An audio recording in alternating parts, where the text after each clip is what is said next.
Hi guys! Late talaga kaming kumain ngayon guys. 5 minutes to 7 here in Vienna, Austria.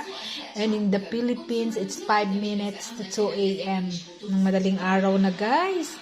So ngayon guys, ang aking naknak, nagpaluto ng butter chicken. Kaya ayun guys, butter chicken. Ayan, at syempre, pag may butter chicken, may salad. So, this is my kind of salad as usual. And of course, guys, ang sarap ng aking butter chicken. 1.5 kilo of wings. Ayan, guys. Sarap.